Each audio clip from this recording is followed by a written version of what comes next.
when we decided to do the new restaurant next door, Diablo and Sons, we wanted to take tacos to the next level. I've been really fascinated with where masa came from and how to produce authentic masa.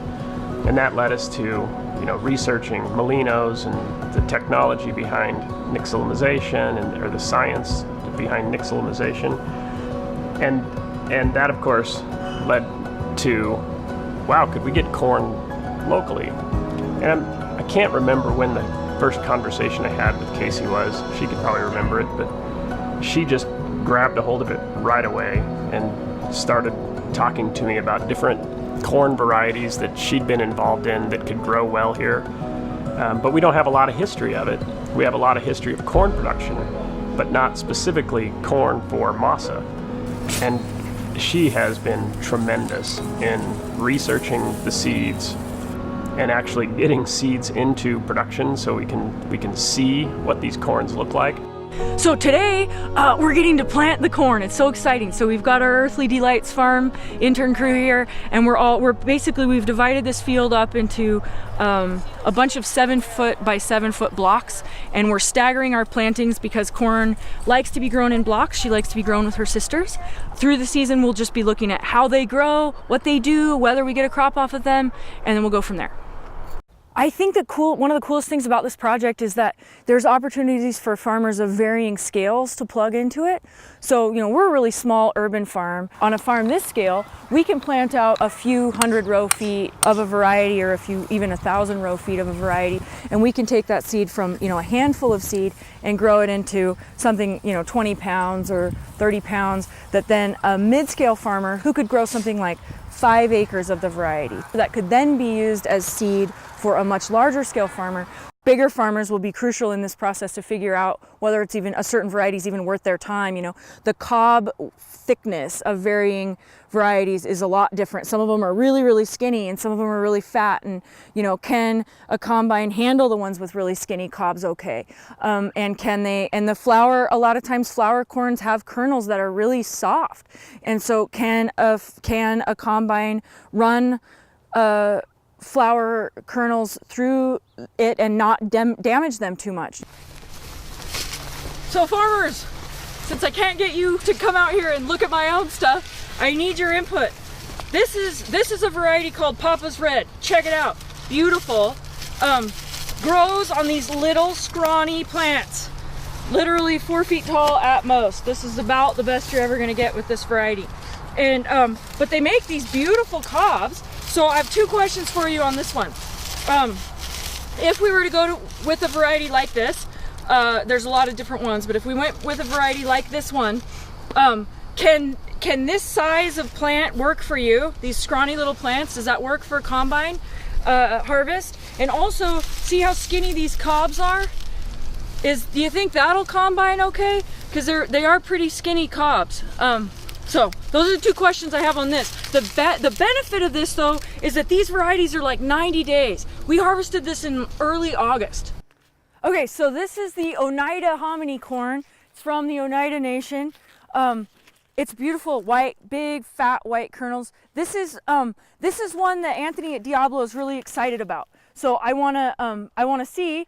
Just here's the plant. I think it's a pretty straightforward variety, middle growing length, not too tall, not too short. I feel like shouldn't be a problem, but if you have any potential problems you see with this, let me know. Let's see. This is called Hopi Turquoise, and Joseph Loftus, who's a great plant breeder, came to the farm a little while ago, and he was showing us how these plants are totally Hopi because they have this multiple tillers. They'll grow lots of different stalks out of the same plant. This has actually been one of our highest yielding varieties in the trial. Let's see. This one's Oaxacan Green Dent, one of the craziest ones. It's just a wild color one. This is the one that they use mostly for tortillas in Oaxaca. And it did actually produce here. We weren't sure how well it would do because we thought it might have too long of a season, but it did do pretty well. So that's a possibility as well. Up here, this is Magic Mana, kind of a similar thing. This is bred by Carol Deppy. But this one is, similar idea, just real small plants, but they produce really reliable harvests of nice cobs that they were. And all, you know, the other thing about all these varieties is these ones were bred for fresh eating, not for, you know, commercial industrialized agriculture. They were bred for their taste. People love these varieties because they taste good. Okay, so this is the last variety I wanted to talk to you about.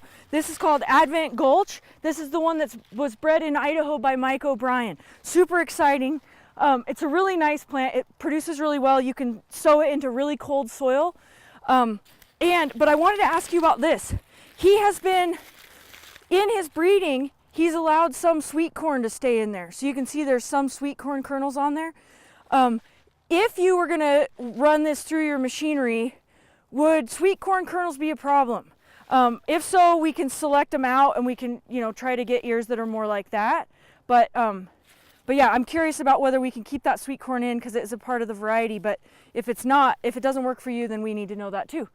Okay, I think that's it. Please give me your feedback and thank you. So my vision for Diablos is bringing the authenticity of, you know, Mexican food, bringing the old stuff that I used to grow up with, eat, you know, that my mom used to cook, or her aunts, or, you know, uncles and stuff like that. I'm hoping to be able to bring some of those items too. With seeing all these different corn, I'm excited to play around. One thing that I would like to see with Diablos and Sons is when you come in, you might get a variety of tortillas, might get a variety of colors. You know, you get, you know, 5 or 6 tacos and every taco has a different color tortilla. I think that would be a kind of fun idea that nobody else is doing. How much corn will we need per year? It's a really good question. You know, we think on average we'll need between 2,000 and 4,000 tortillas a day. We estimate, you know, between 30 and 60 pounds of corn a day. It's a lot of corn, and we're just one restaurant. If we could begin to inspire other restaurateurs to work with farmers to use this corn, we think that the amount of corn production would be significant, and we have the acreage for it. So it's a great crop for a lot of our local farmers to be growing. It does seem kind of weird, like this white girl from Idaho who's like working on this tortilla project or whatever, but I guess I just have fallen in love with the corn. It's a pretty honorable place to be. I feel very honored to get to work with the corn.